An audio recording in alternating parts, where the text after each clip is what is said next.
ठीक है। हाँ, तो 100 is equal to 50A plus 2500B हो गया कि नहीं हुआ? अब उसके बाद दूसरा इक्वेशन हमारा बन जाएगा, दूसरे केस में 20 है, टोटल कोर लॉस कितना है इसमें देखो 20, 25 हर्ट्ज में, तो इसका इक्वेशन बन जाएगा कितना, 25A प्लस 625B बन जाएगा कि नहीं बन जाएगा? समझ में आ रही बात? अब क्या करोगे, इन दोनों को सॉल्व कर दोगे। सॉल्व करने आता है कि नहीं आता है? कैसे करेंगे सॉल्व, चलो करो इसको सॉल्व। इसी को 2 से मल्टीप्लाई कर देता हूं, 40 is equal to 50A plus 1250B, और पहला वाला इक्वेशन है मेरा 100 is equal to 50A plus 2500B। इन दोनों को माइनस कर देते हैं तो ये हो जाएगा कैंसल, तो हो जाएगा -60 बराबर -1250B। तो B का वैल्यू कितना आ जाएगा, 6/125। क्लियर है ये? B का वैल्यू आ जाएगा 6/125, और A का वैल्यू क्या आ जाएगा, A is equal to 20 minus 625B होगा कि नहीं होगा, इससे डिवाइडेड बाई 25। ये वाले इक्वेशन से देखो, A बराबर 20 माइनस 625 डिवाइडेड बाई 25 होगा कि नहीं होगा, तो ये हो जाएगा तुम्हारा A is equal to 20 minus 625 गुना B की वैल्यू 6/125 होल डिवाइडेड बाई 25। इसको सॉल्व करके B निकाल लोगे, निकाल लोगे। उसके बाद तुमको कोर लॉस निकालना है, तो कोर लॉस का फॉर्मूला हो जाएगा 40 के लिए A into 40 plus B into 40 का स्क्वायर 1600। ए और बी का मान पुट कर देना, आंसर आ जाएगा। समझ में? ये आप लोग के ऊपर छोड़ दे रहा हूं, कर लोगे? चलिए नोट करिए इसको फटाफट।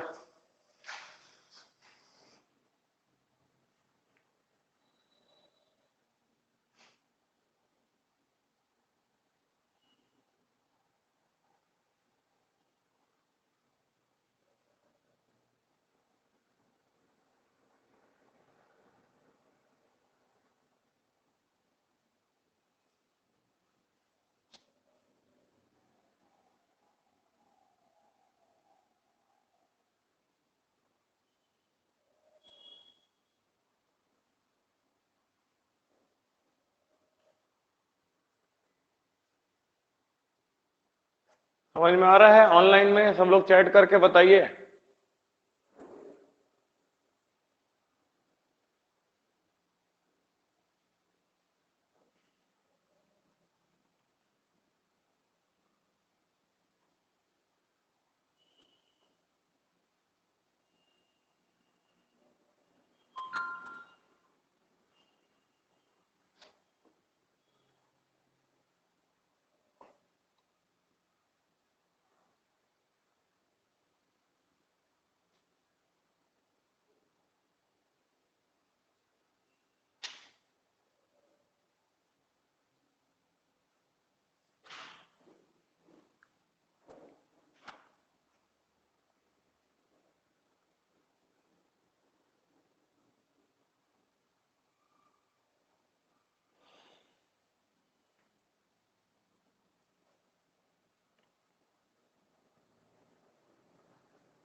आवाज वगैरह अच्छा से आ रहा है कि नहीं आ रहा है, बताइए ऑनलाइन वाले सब।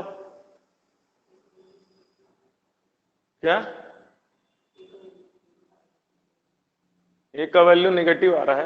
तो अपने मन से डेटा लिया हूं इसी कारण से, नहीं तो जो क्वेश्चन में आएगा ना तो उसमें ए बी दोनों पॉजिटिव आएगा। ये अपने मन से डेटा लिया हूं ना इसी कारण से, ठीक है। लेकिन क्वेश्चन का पैटर्न समझो, क्वेश्चन इसी तरह से आ जाता है डायरेक्ट। कैसे बनाना याद रहेगा सभी को? याद रहेगा तो एक क्वेश्चन और करते हैं इसी के बेसिस पे। मिटा दो, मिटा दो।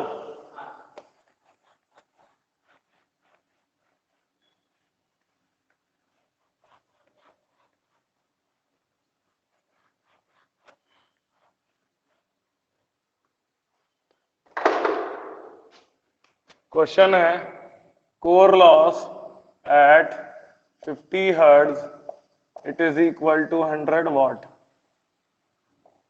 Core loss at 40 hertz it is equal to 50 what.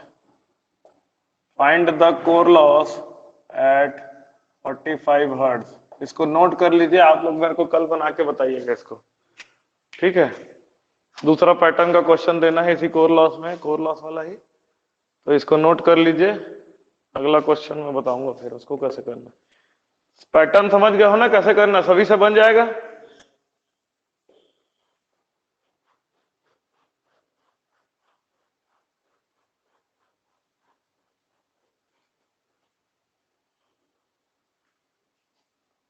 चलिए अब आपको एक दिया है ग्राफ। ग्राफ में वाई एक्सिस में दिया हुआ है पीसी अपॉन एफ और यहां पर एक्स एक्सिस में दिया हुआ है एफ, ठीक है। और ग्राफ आपको दे दिया ऐसा, ठीक है। ग्राफ की वैल्यू आपको दे दिया। आपसे क्या पूछ रहा है, ये एक पॉइंट दे दिया, ठीक है। आपको ये आपको दिया हुआ है 50 हर्ट्ज और इसकी वैल्यू दे दिया है आपको 100, इसकी वैल्यू आपको दे दिया है 20, समझे। तो आपको क्या बोल रहा है, find hysteresis loss and eddy current loss at 50 hertz. Hysteresis loss और एडी करंट लॉस की वैल्यू बताइए 50 हर्ट्ज में कितना होगा।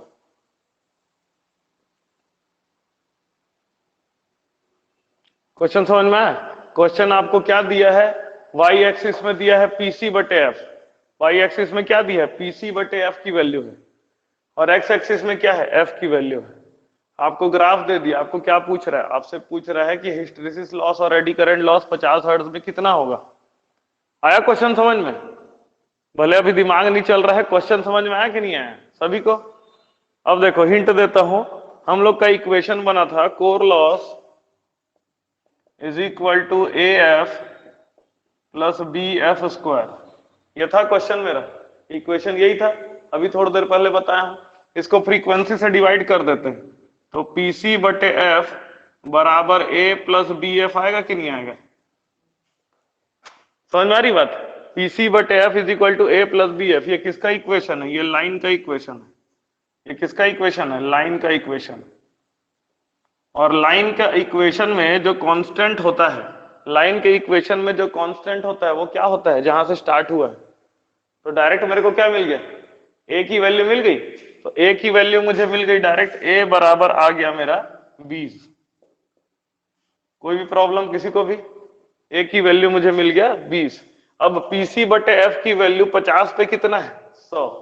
तो मैं इसको ऐसे लिख देता हूं 100 is equal to 20 plus B into 50। लिख सकता हूं कि नहीं लिख सकता हूं, लिख सकता हूं। तो ये हो जाएगा मेरा 80 इज इक्वल टू 80 बटे 50 बराबर बी हो जाएगा। तो बी की वैल्यू कितना आ जाएगा, बी की वैल्यू आ जाएगा 8 बटे 5। कोई दिक्कत किसी को भी, ठीक है। 50 हर्ट्ज पे मेरे को हिस्टेरेसिस लॉस और एडी करंट लॉस निकालने बोल रहा है। तो हिस्टेरेसिस लॉस क्या होगा, हिस्टेरेसिस बराबर ए इंटू एफ। ए का वैल्यू कितना आया था 20, फ्रीक्वेंसी का वैल्यू कितना है 50, 5 दूनी 10, ये आ जाएगा 1000 आएगा ना, 1000 आएगा ना, 1000 वॉट। आया समझ में। एडी करंट लॉस का वैल्यू क्या होता है, बी इंटू एफ का स्क्वायर होता है। तो बी का वैल्यू है 8 बटे 5 इंटू एफ का स्क्वायर, 50 गुना 50, इसको 10 कर देते हैं, 500 8 पंटे कितना आ जाएगा 4000 वॉट आ जाएगा। आया बात समझ में। तो देखो कॉन्सेप्ट वही है, कॉन्सेप्ट वही है कि जो कांस्टेंट फ्लक्स में एडी करंट लॉस जो है फ्रीक्वेंसी के स्क्वायर होता है, और हिस्टेरेसिस लॉस डायरेक्ट फ्रीक्वेंसी के प्रोपोर्शनल है, लेकिन इतने तरह के पैटर्न बन जाते हैं क्वेश्चन में। इसमें समझ में आ रही बात?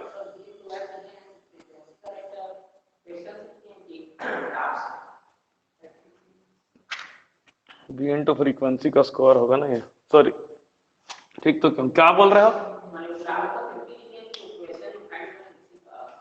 ग्राफ का 50 लिखा हूं ना, है ना, ये देना जरूरी था, तभी तो ए और बी मिलेगा, है ना, बिना उसके नहीं मिलेगा। लेकिन ना लोग फंस जाते हैं, अरे पीसी बाई एफ का तो इक्वेशन हम लोग पढ़े ही नहीं, कभी कभी कोई ग्राफ देखे ही नहीं है पीसी बटे एफ वाला, तो वो फंसाने का काम करता है। लेकिन देखो, अगर ओवरऑल देखोगे तो क्या है, आसान था कि नहीं था ये, बस थोड़ा सा समझने की देरी रहती है। चलिए नोट करिए, बेसिक को ही पकड़ के चलना है, बहुत डीप में नहीं जाना है, बेसिक बस पकड़ के रखो।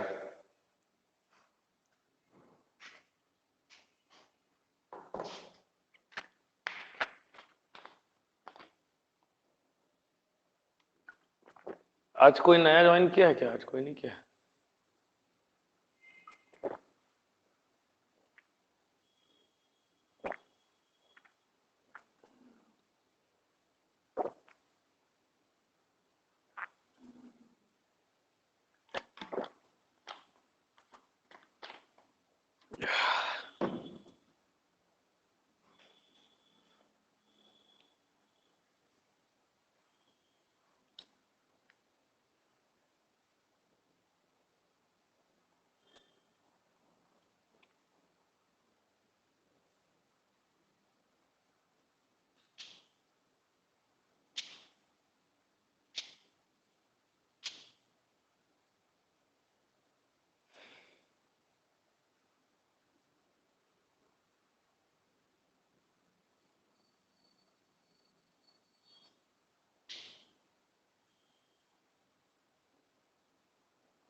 अनमोल का ही कॉपी लेके आ जाते हो तुम, है ना?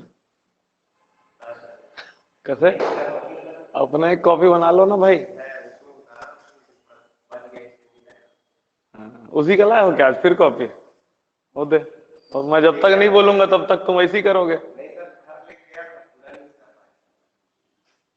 तो मैं जाता हूँ पढ़ाने तो पता चल जाता है तुम्हारा।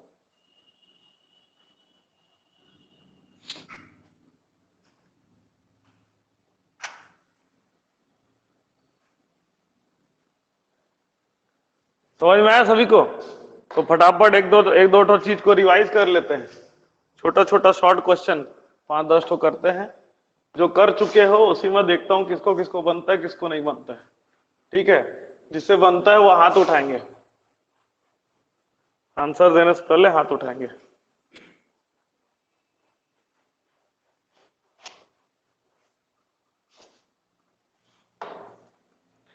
तो क्वेश्चन नंबर 1 है, eddy current loss at 200 volt 50 hertz it is equal to 100।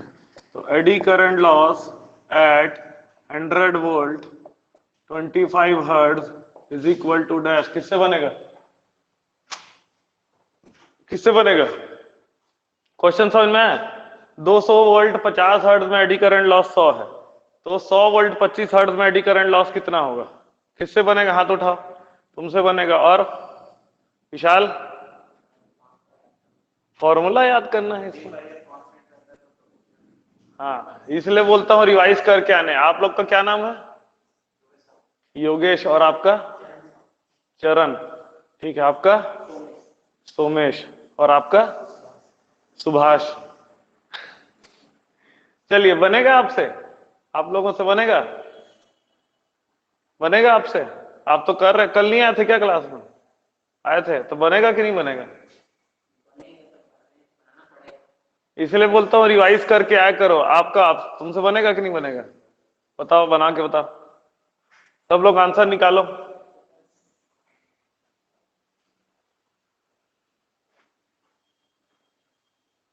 कितना गलत है?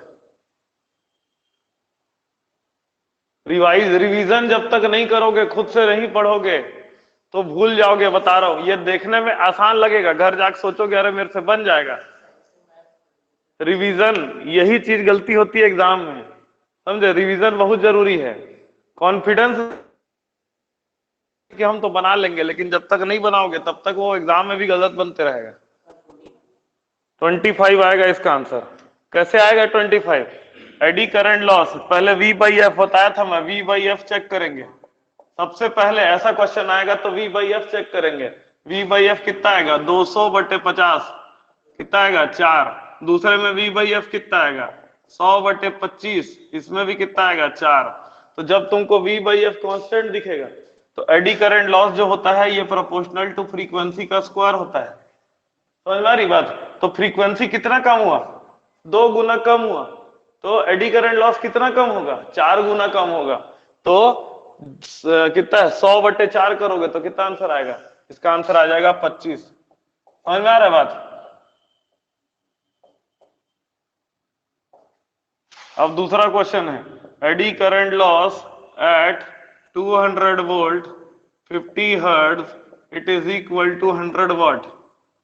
ठीक है, 200 वोल्ट 50 हर्ट्ज में 100 वॉट है, तो eddy current loss at 100 volt 50 hertz में कितना होगा?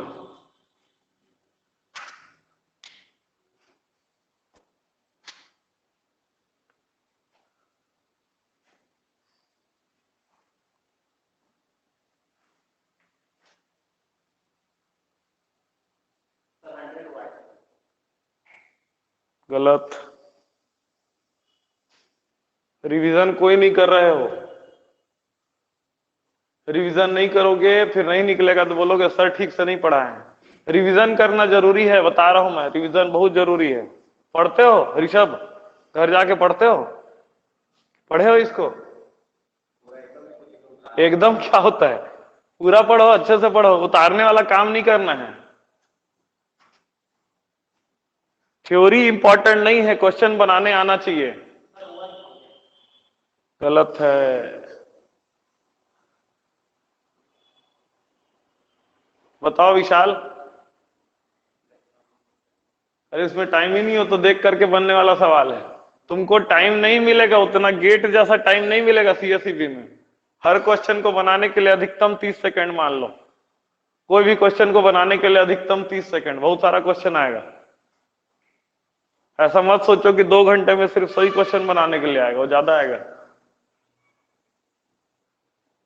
क्या बताया था कि अगर V बाई एफ कॉन्स्टेंट नहीं है, अगर V बाई एफ कांस्टेंट नहीं है तो eddy current loss proportional to V का स्क्वायर हो जाता है। तो यहां वोल्टेज कितना कम हुआ? वोल्टेज आधा हो गया, समझे। पहले वोल्टेज कितना था? 200, अभी कितना हो गया? 100, तो वोल्टेज आधा हो गया। तो एडी करंट लॉस कितना होगा? 1/4 हो जाएगा। समझ में आ रही बात? आधा का स्क्वायर तो कितना हो जाएगा? 1/4, तो 100/4 कितना हो जाएगा? 25 वॉट आ जाएगा आंसर। समझ में आया? इसी में कंफ्यूज होते हैं बार बार। ये बन गया रहता तो मैं आगे पढ़ाया रहता, इसलिए अभी बता रहा हूं इसको कैसे करना है। क्या बोल रहा हूं मैं आप लोग को, ध्यान से। आप पढ़ रहे हो, अच्छे से पैसा लगाया हो तो 2 महीने रगड़ के पढ़ो, जरूरी है 2 घंटे घर जाके पढ़ना। ठीक है, चलिए नेक्स्ट क्वेश्चन है। तीसरा question, hysteresis loss at 200 volt 50 hertz, 200 volt 50 hertz में हिस्टेरेसिस लॉस है 100 वाट। तो hysteresis loss at 100 volt 25 hertz में कितना होगा?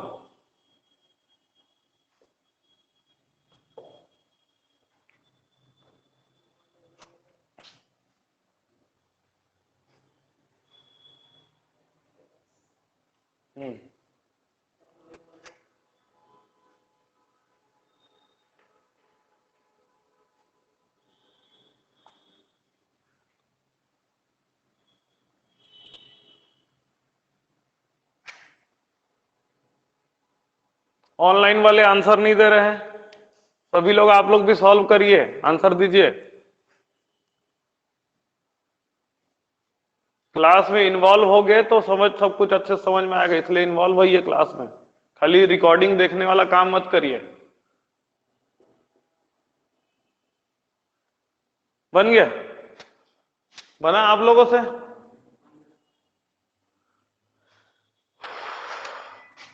देखो, अगर v बाई एफ कॉन्स्टेंट है, v बाई एफ कॉन्स्टेंट है कि नहीं है? अगर v बाई एफ कॉन्स्टेंट है तब hysteresis loss is proportional to frequency होता है। तो देखो, फ्रीक्वेंसी कितना हो गया? आधा हो गया। फ्रीक्वेंसी कितना हो गया? आधा हो गया। तो हिस्टैरिसीस लॉस कितना होगा? ये भी आधा हो जाएगा, क्योंकि प्रोपोर्शनल टू फ्रीक्वेंसी है। तो ये कितना हो जाएगा? आधा हो जाएगा, मतलब कितना आ जाएगा? 50 वाट आ जाएगा। समझ में आ रही बात? चौथा question, PE at 200 volt 50 hertz, it is equal to 100 watt।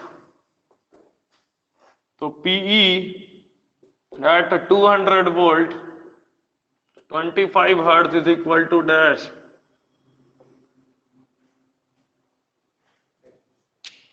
कितना?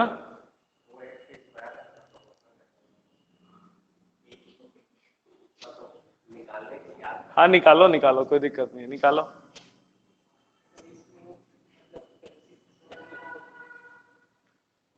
ऐसा नहीं बोला था, ऐसा नहीं बोला था, वो मैं हिस्टैरिसीस लॉस के लिए बोला था, वो मैं हिस्टैरिसीस लॉस के लिए बोला था कि ऐसा नहीं बनेगा, इसमें तो बन ही जाएगा।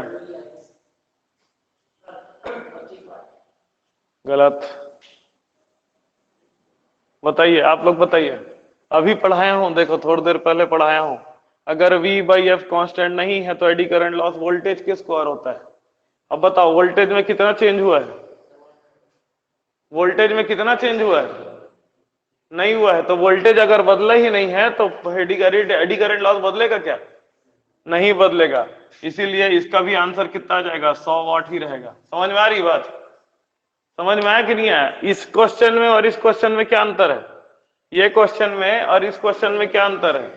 इसमें भी V बाई एफ कॉन्स्टेंट नहीं है, इसमें भी V बाई एफ कॉन्स्टेंट नहीं है, लेकिन यहां पर क्या बदल रहा है? यहां पर वोल्टेज बदल रहा है। यहां पर क्या बदल रहा है? यहां पर फ्रीक्वेंसी बदल रहा है। समझ में आ रही बात? तो इस कारण से हिस्टैरिसीस एडी करंट लॉस नहीं बदलता। जनरली जो ट्रांसफार्मर को चलाया जाता है ना, तो उसमें फ्रीक्वेंसी चेंज नहीं किया जाता है। ये वाला केस नहीं आता है। जनरली ट्रांसफार्मर की फ्रीक्वेंसी सेम होती है, बस क्या होता है, उसका वोल्टेज ऊपर नीचे कभी कभी हो जाता है। तो जब ऊपर नीचे कभी कभी हो जाता है तो एडी करंट लॉस कभी नहीं बदलता। समझ में आ रही बात? तो इसी कारण से एडी करंट लॉस नहीं बदलता और हिस्टैरिसीस लॉस बदलता है, लेकिन वो भी बहुत ज्यादा नहीं बदलता। अगर ऐसा कैलकुलेटर से काम करना, ये वाला क्वेश्चन को करना घर जा करके। ठीक है, क्या क्वेश्चन को करोगे?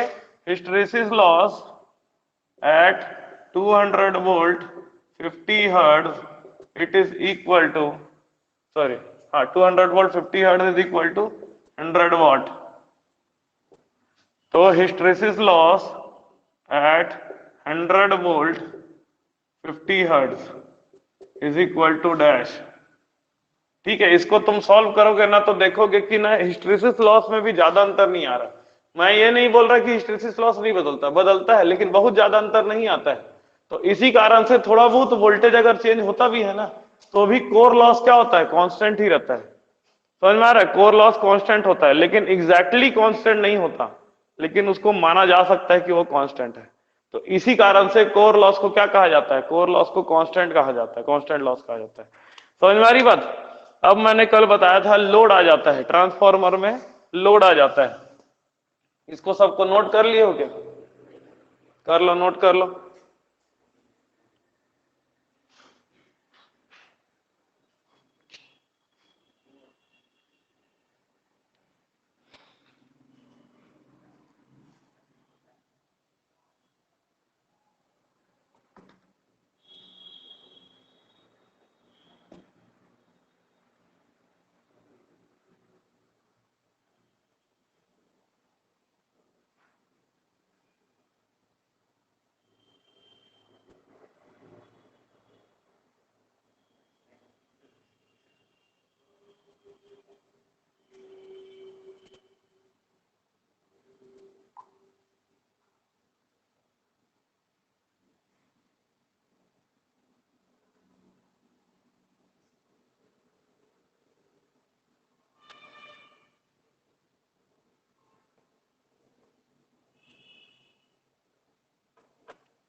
हो गया।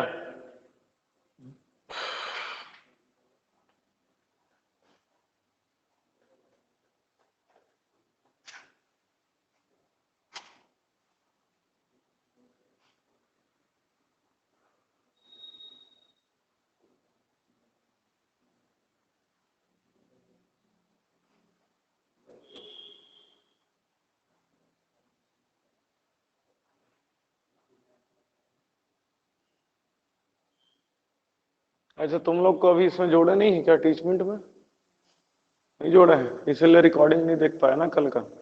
मैं जोड़वाता हूँ, आज ही जोड़वाता हूँ। क्लास अगर छूट जाता है ना तो रिकॉर्डिंग देख लिया करो, ठीक है? अगर किसी कारण से छूट जा रहा है, रिकॉर्डिंग देख लेना, है ना? आज ही ज्वाइन करवाता हूँ मैं। हो गया। अब हम लोग पढ़ते हैं इक्विवेलेंट सर्किट ऑफ ट्रांसफार्मर।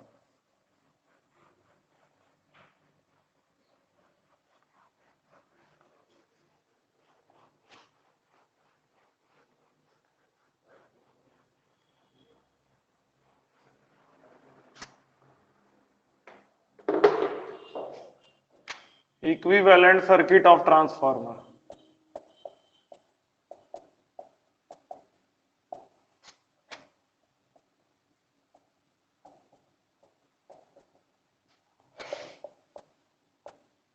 ये बहुत इंपॉर्टेंट टॉपिक है, इक्विवेलेंट सर्किट ऑफ ट्रांसफार्मर। ये क्लियर रहेगा तो बहुत सारा चीज क्लियर हो जाता है। देखो पहले देख लो फिर लिखा करो, है ना? पहले देखा करो ध्यान से, उसके बाद लिखा करो। ट्रांसफार्मर में क्या क्या चीज होता है? ट्रांसफार्मर में कोर होता है, ठीक है? अगर बेसिक चीजें बोलेंगे तो ट्रांसफार्मर में कोर होता है और वाइंडिंग होता है। ये सबसे दो चीज हो गया, ठीक है? ट्रांसफार्मर में कोर होता है और वाइंडिंग होता है। ये वाइंडिंग किसका बना होता है? कॉपर का बना होता है। और ये कोर किसका बना होता है? ये बना होता है CrGO, स्टील का बना रहता है, समझे? CrGO steel with 10 less than 5% copper, बताया था ना? 5% सिलिकॉन, सॉरी 5% सिलिकॉन, सिलिकॉन कम रहता है। तब ट्रांसफार्मर देखो, कॉपर क्या है? कॉपर एक बहुत अच्छा कंडक्टर है। कॉपर क्या है? एक बहुत अच्छा कंडक्टर है। बहुत अच्छा कंडक्टर मतलब उसका रेजिस्टेंस कितना होना चाहिए? उसका रेजिस्टेंस कम होना चाहिए। अच्छा कंडक्टर का रेजिस्टेंस क्या होना चाहिए? कम होना चाहिए। अब हम लोगों ने देखा था कि कुछ करंट कोर में भी सर्कुलेटिंग करंट होता है। तो ये कोर में सर्कुलेटिंग करंट है तो कोर का रेजिस्टेंस भी कुछ इन्वॉल्वमेंट रखता होगा कि नहीं रखता होगा? तो ये कोर किससे बना हुआ है? CrGO steel. ये अच्छा कंडक्टर है कि बुरा कंडक्टर है? ये अच्छा कंडक्टर नहीं है, बुरा कंडक्टर है। तो इसका रेजिस्टेंस क्या होना चाहिए? इसका रेजिस्टेंस ज्यादा होना चाहिए। तो इसी से समझ में आता है कि हम लोग को इसमें क्या क्या मिलेगा? इसका रेजिस्टेंस और इंडक्टेंस। कुछ फ्लक्स लीक कर जाता है तो लीकेज फ्लक्स के कारण इसमें इंडक्टेंस होता है। इसमें भी कुछ फ्लक्स लीक कर जाता है, लीकेज फ्लक्स के कारण से इसमें इंडक्टेंस होता है। और जो इसमें फ्लक्स फ्लो करते रहता है, जो दोनों के लिए है, उसको क्या बोलते हैं? जो दोनों के लिए फ्लक्स है उसको क्या बोलते हैं? Mutual flux. दो तरह का फ्लक्स होता है, एक होता है लीकेज फ्लक्स, समझ में आया? एक लीकेज फ्लक्स और एक होता है म्यूचुअल फ्लक्स, समझ में आया? जैसे पानी है ना, पानी जैसा है, पानी अगर टपक जा रहा है तो वो लीकेज, ठीक है? और पानी सब में सर्कुलेट कर रहा है तो सब के लिए वो पानी, समझे? ऐसा है कि जैसे जैसे पानी आ रहा है पाइप से, तो जरूरी है कि वो पानी जो है तुम ही यूज कर सकते हो?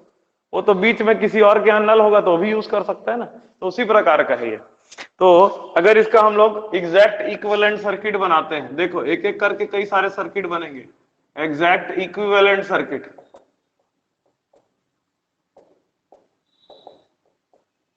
कैसा बनेगा? देखो कॉपर है तो कॉपर का प्राइमरी वाइंडिंग का एक रेजिस्टेंस हो जाएगा, इसको मैं लिख देता हूं R1, ठीक है? प्राइमरी वाइंडिंग में एक रिएक्टेंस हो जाएगा, ठीक है? लीकेज फ्लक्स के कारण से एक रिएक्टेंस हो जाएगा, इसको क्या कहते हैं? X1 कहते हैं।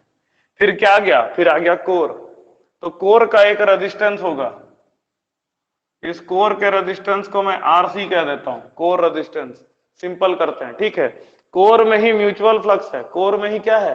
म्यूचुअल फ्लक्स है। तो म्यूचुअल फ्लक्स के कारण से एक उसका कोर का रिएक्टेंस भी होगा।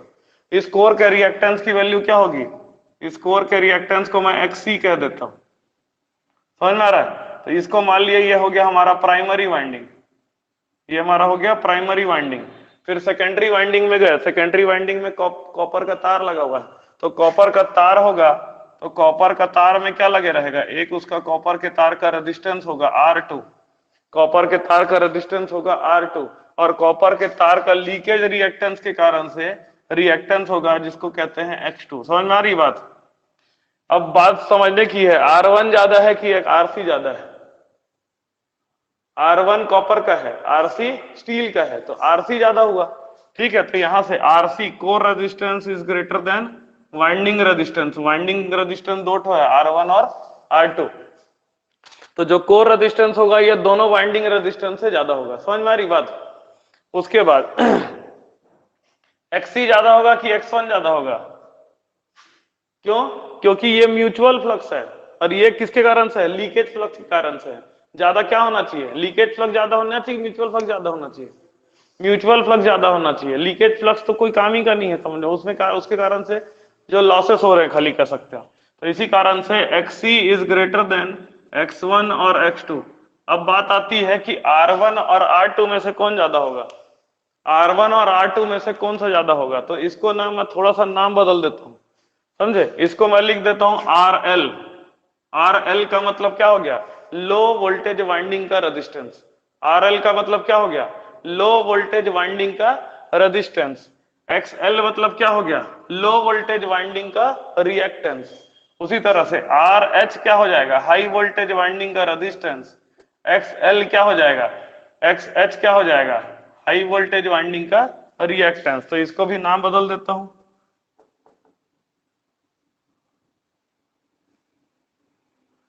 चलिए, तो अब तो क्लियर है कि एक लो वोल्टेज वाइंडिंग का रेजिस्टेंस है, एक हाई वोल्टेज वाइंडिंग का रेजिस्टेंस है। अब अगर आपके क्वेश्चन में आ जाता है कि लो वोल्टेज वाइंडिंग का रेजिस्टेंस ज्यादा होता है कि हाई वोल्टेज वाइंडिंग का रेजिस्टेंस ज्यादा होता है, समझे? इसमें तुमको ग्रेटर देन, लेस देन या इक्वल टू वाला साइन लगाना है। तो क्या बताओगे, दिमाग लगा के बताओ अच्छे से।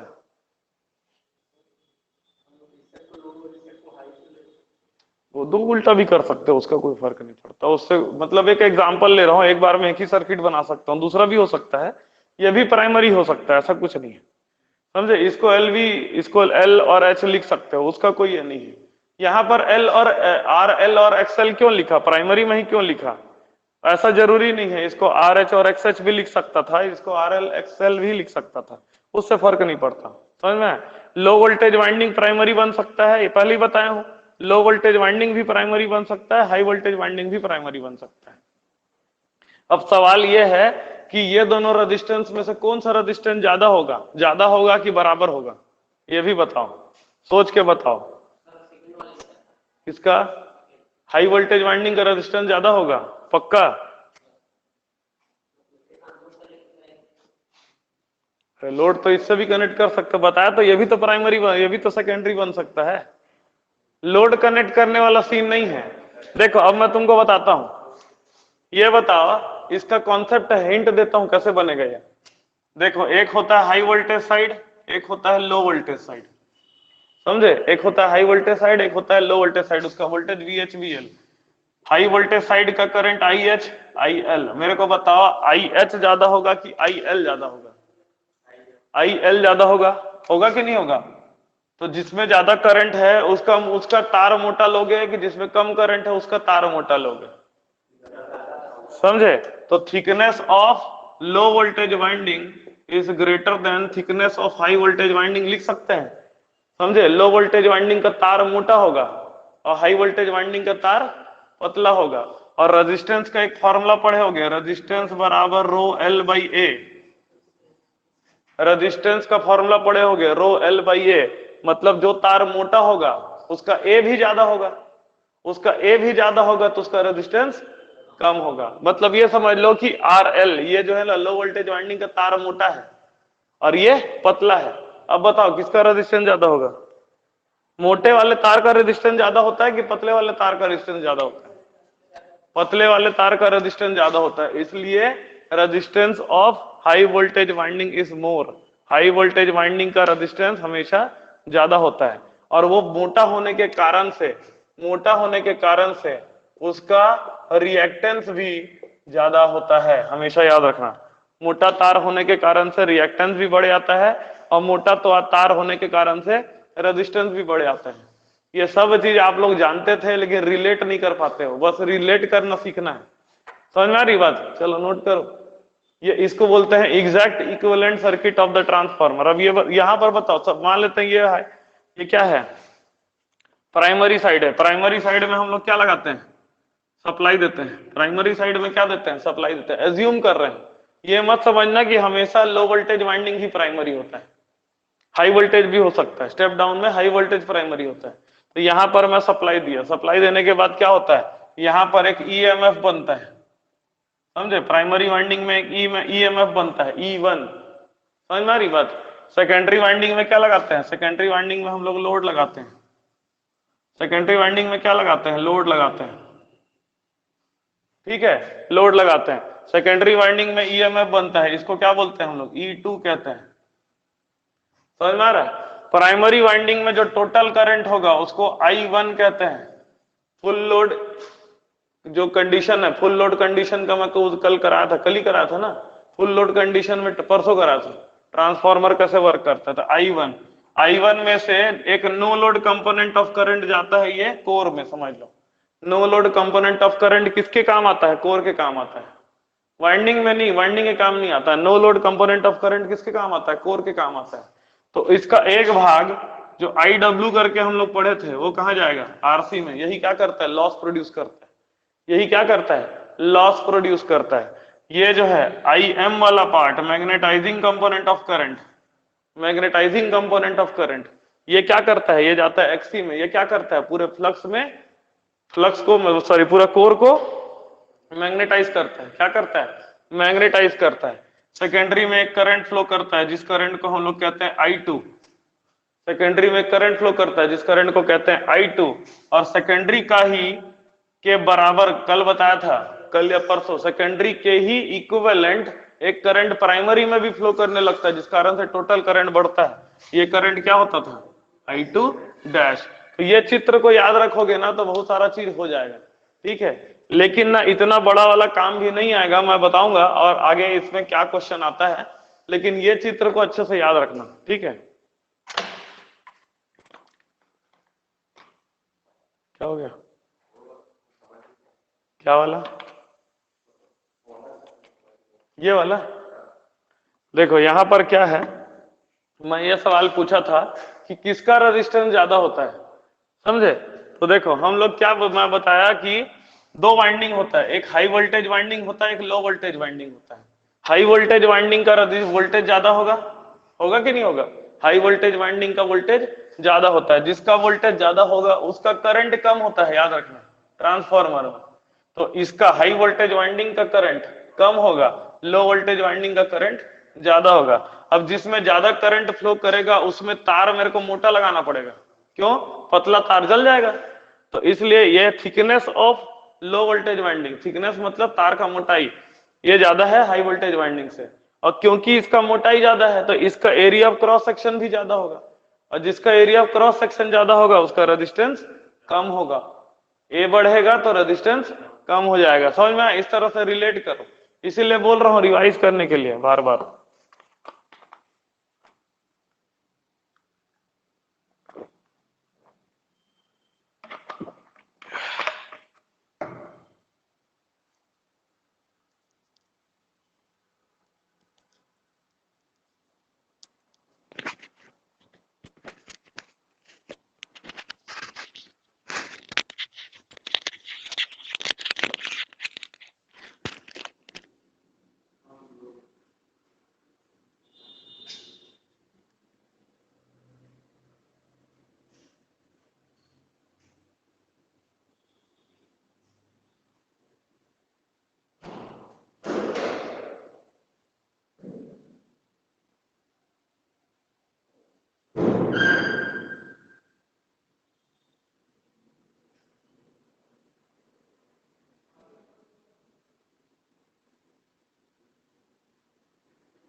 हो गया।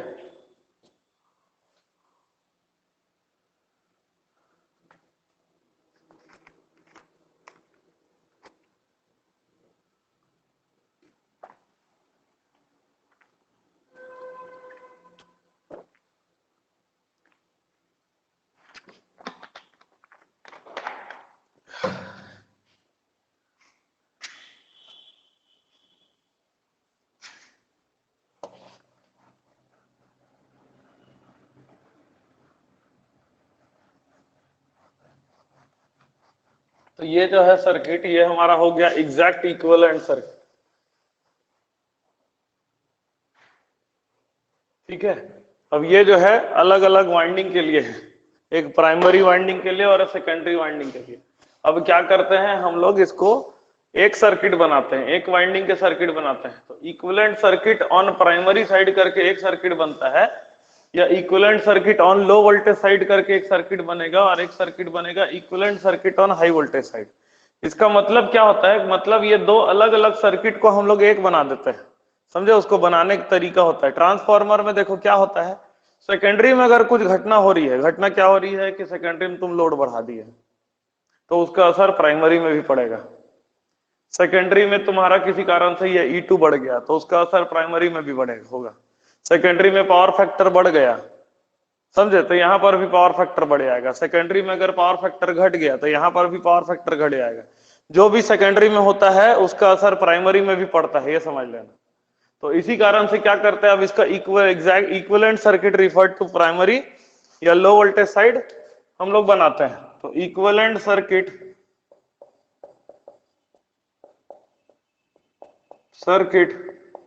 Referred to LV side, low voltage side में इक्विवेलेंट सर्किट हम लोग बनाते हैं। तो कैसे बनाएंगे, ये हमारा V1 हो गया, ठीक है। जो पहले से लो वोल्टेज साइड में है उसको चेंज नहीं करना है, लो वोल्टेज साइड में है उसको चेंज नहीं करना है, ठीक है।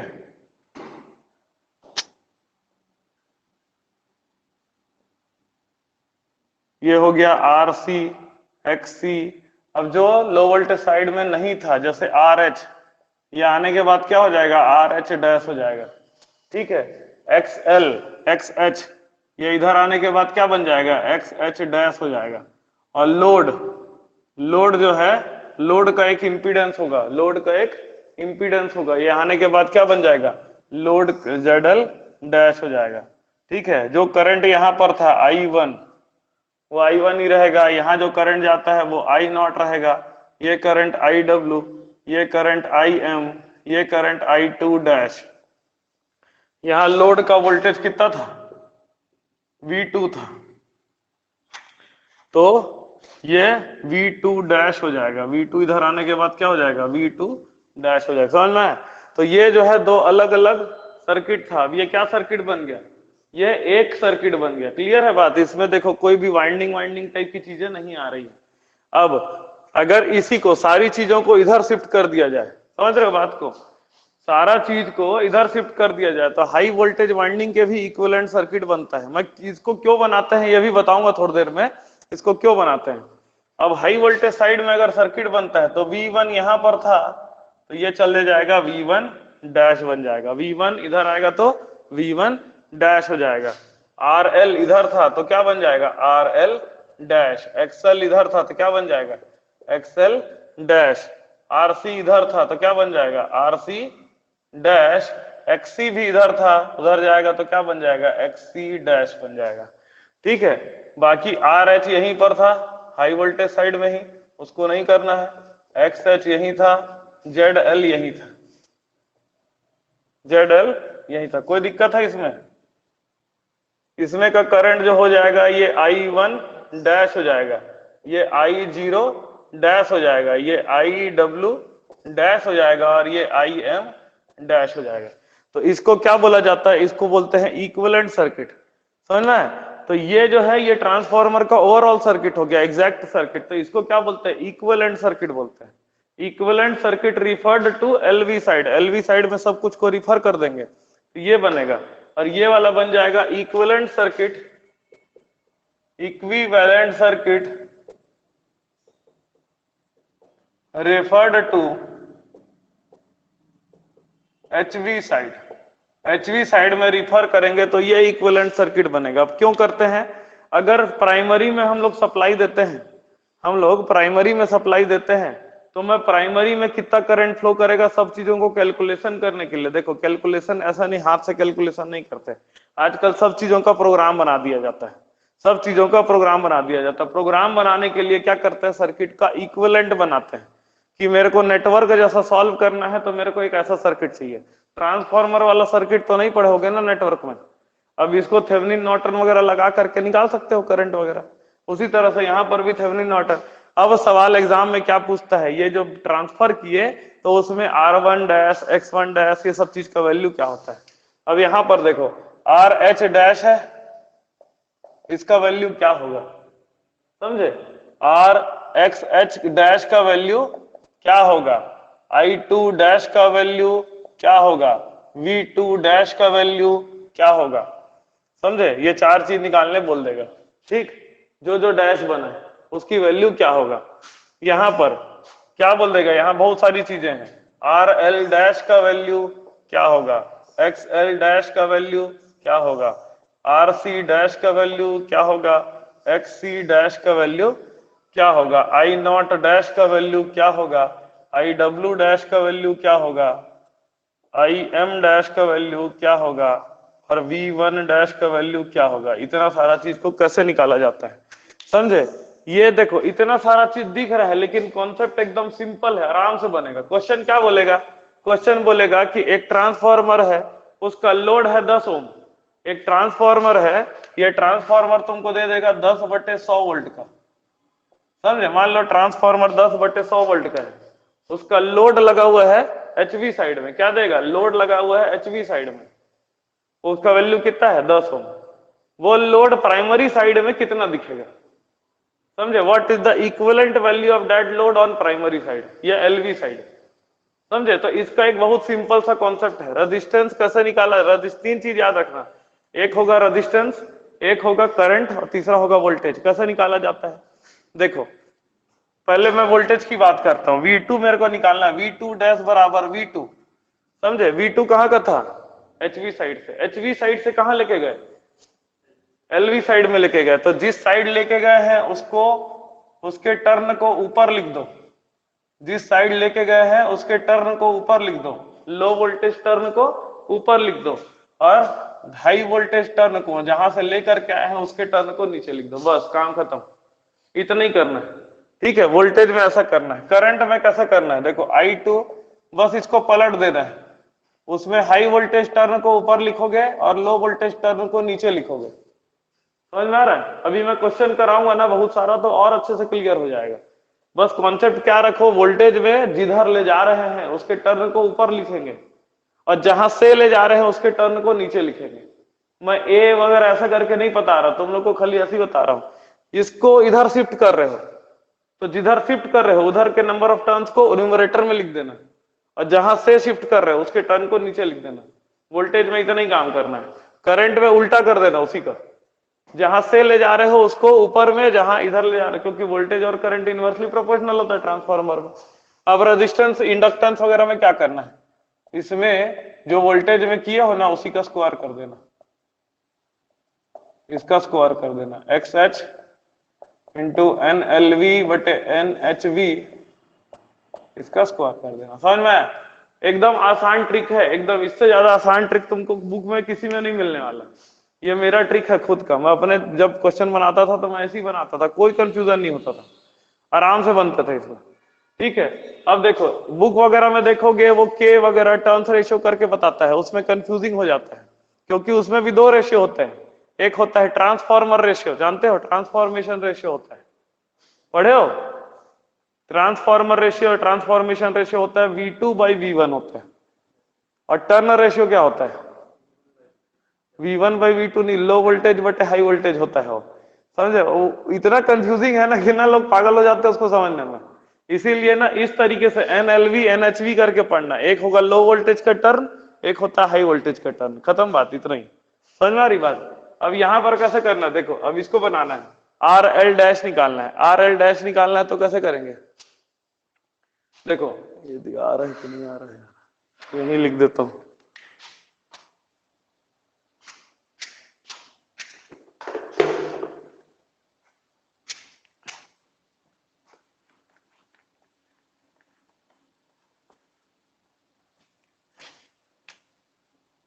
ये हो गया जेड एल। अब मेरे को देखो निकालना है R L dash. R L dash कैसे निकालूंगा? आर एल मल्टीप्लाई में, देखो आर एल को किधर लेके जा रहे हैं? उस साइड में, तो उधर के टर्न को ऊपर लिखेंगे। तो उधर का टर्न क्या है? एन एच वी है। और जहां से लेके जा रहे हो उसके टर्न को कहां लिखोगे? नीचे लिखोगे। फिर देखोगे रेजिस्टेंस या इंडक्टेंस है तो उसको स्क्वायर करना है। फिर देखोगे रेजिस्टेंस या इंडक्टेंस है तो उसको क्या करना है? स्क्वायर करना है। और अगर करंट और वोल्टेज होगा तो स्क्वायर नहीं करना है, ठीक। उसके बाद देखो आर एल डैश हो गया, एक्स एल डैश बताओ कैसे निकलेगा? एक्स एल मल्टीप्लाई बाय क्या करेंगे? एन एच वी बटे एन एल वी का स्क्वायर, समझ में आया? N H V upon N L V का स्क्वायर कर दिया, ठीक। उसके बाद एक्सी डैश कैसे निकलेगा? X C into N H V बटे एन एल वी का स्क्वायर। फिर एक्सी हो गया, आर सी निकालना है, R C dash is equal to R C into N H V बटे एन एल वी का स्क्वायर, ठीक है। उसके बाद मेरे को निकालना है V one dash. V one dash voltage में क्या करते हैं? स्क्वायर बस नहीं लगाते, V one into N H V by N L V, ठीक है। वी वन में उसके बाद क्या करते हैं? वी वन हो गया। अब आई वन डैश निकालना है। करंट में क्या करते हैं? उल्टा करेंगे, I one into N L V बटे एन एच वी करोगे। समझ में आ रही बात? फिर से बता रहा हूं, अभी सब समझ में आएगा, घर जाके नहीं पढ़ोगे तो कल तक भूल जाओगे, समझे? पढ़ोगे नहीं घर जाके तो नहीं निकलने वाला, पहले ही बता दे रहा हूं। इसलिए पढ़ो घर जाके अच्छे से। यहां पर मैं तुम्हारा 10 घंटा भी क्लास लूंगा ना तो तुम्हारे काम का नहीं है, वो तुम्हारा मैं गाइड करूंगा, ऐसा ऐसे बनाना है। उसको जा करके तुम लोग को 2 घंटा अपना टाइम दे करके बनाना पड़ेगा, नहीं तो भूल जाओगे भाई, समझ में? एक अलग से नोट्स बनाना और अलग से तुम भी अलग से नोट्स बनाओ, कॉपी खरीद लो एक तो फिर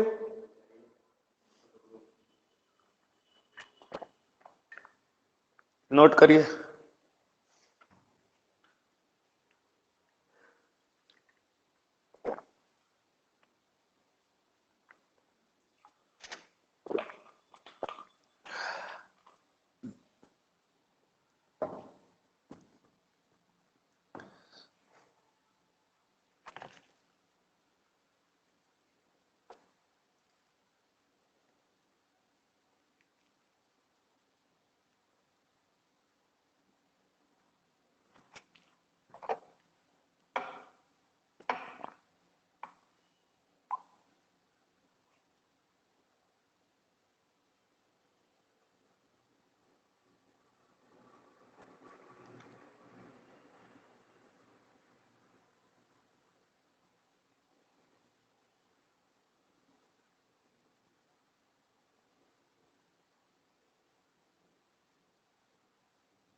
हो गया।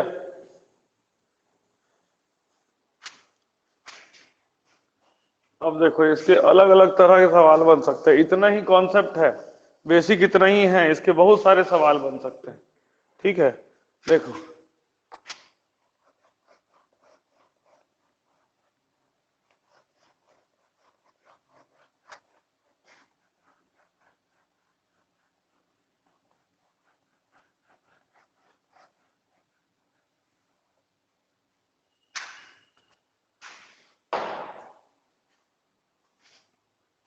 जैसे एक क्वेश्चन है, देखो सिंपल सिंपल सवाल। एक ट्रांसफार्मर है, उसका लोड है 10 ओम।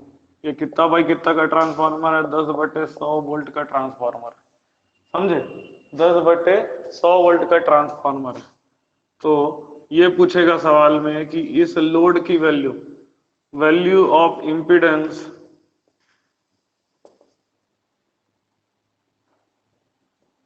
Referred to HV side, referred to LV side, LV side में इस इम्पीडेंस का वैल्यू क्या है? तो देखो इम्पीडेंस क्या होता है? इम्पीडेंस जो ओम में है वो रेजिस्टेंस ही होता है।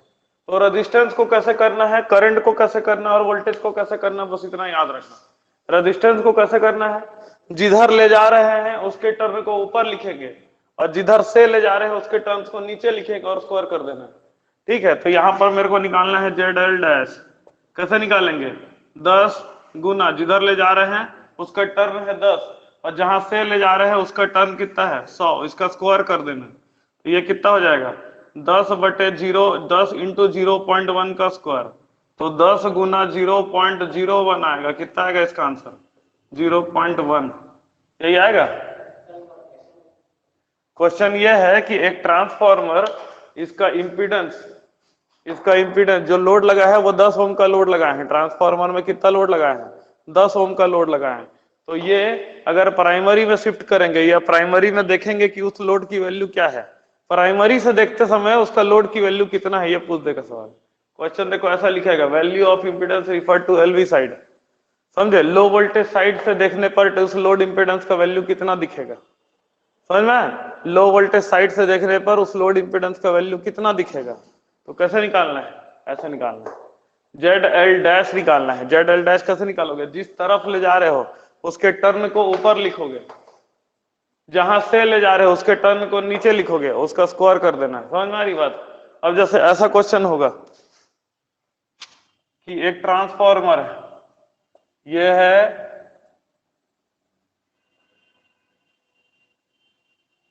ये है 100/50 का ट्रांसफार्मर है।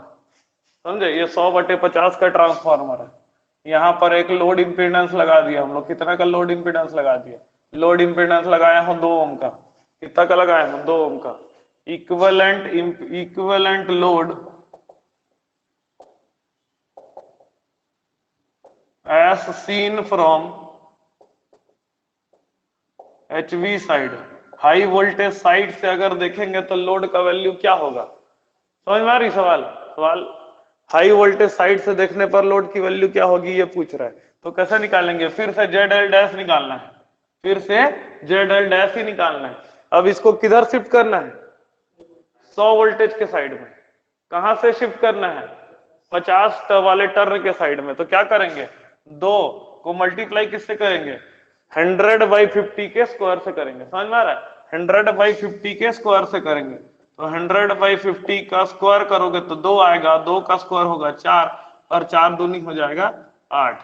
मतलब ये जो लोड इंपिडेंस है अगर सेकेंडरी में लगा रहेगा तो वो लोड इंपिडेंस कितना दिखाएगा? वो लोड इंपिडेंस की वैल्यू 2 ओम दिखाएगा।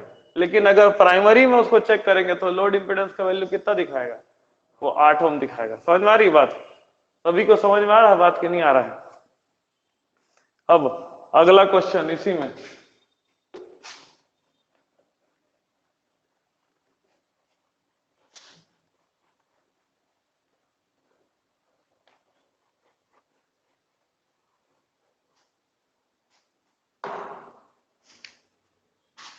एक ट्रांसफार्मर है जो कि 100/50 का है।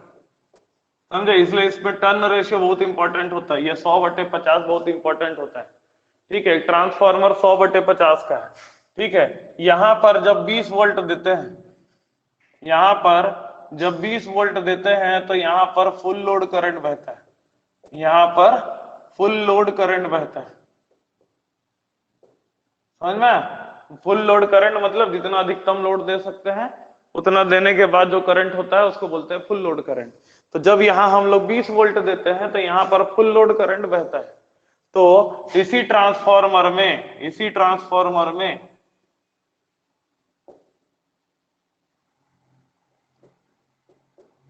यहां पर कितना वोल्टेज दोगे, अगर यहां पर तुमको सप्लाई देना है तो कितना वोल्टेज दोगे कि यहां पर फुल लोड करंट बहे। समझ में आ रहा है, मतलब कुल मिला के करना क्या है, ये वाला क्वेश्चन जो होता है ना, इसमें बहुत लोग ना फंस जाता है, अरे क्या पूछ रहा है, कैसे करूं। तो करना कुछ नहीं है, यही वोल्टेज को इधर शिफ्ट करना है। क्या बोला हूं, ट्रांसफार्मर में जो एक जगह होगा उसका असर दूसरी जगह पड़ता है। समझ में आ रही, तो यहां पर वोल्टेज जितना देने से यहां पर फुल लोड करंट हो रहा है, तो यहां पर वोल्टेज देने से यहां पर फुल लोड करंट तब बहेगा जब उसी का इक्विवेलेंट निकालोगे तब। तो कैसे निकालोगे, यहां पर मेरे को वी डैश निकालना है, तो कैसे निकालते हैं, 20 को मल्टीप्लाई किससे करना होगा, जिधर ले जा रहे हैं उसके टर्न से, उसके टर्न को ऊपर रखना है, जहां से ले जा रहे हैं उसके टर्न को नीचे लिखना है, तो ये 1/2 हो जाएगा, तो यहाँ 10 वोल्ट ही देना पड़ेगा। समझना, इसमें स्क्वायर नहीं किया जाता है, इसमें स्क्वायर नहीं किया जाता है, याद रहेगा ये। समझे, पढ़ना जा करके, इसमें स्क्वायर नहीं किया जाता है, उसको दिमाग में भरो, जो बता रहा हूं ना उसको बार बार देख देख के भर लो दिमाग में। समझे, ये भर लोगे ना, मैं तुमको गारंटी बता रहा हूँ, जो मैं जो पढ़ाऊंगा ना उसको भर लोगे दिमाग में, तुम लोग का निकल जाएगा पेपर। क्योंकि मैं इतना पेपर दे दिया हूँ, मेरे को याद हो गया कौन कौन सा क्वेश्चन आता है।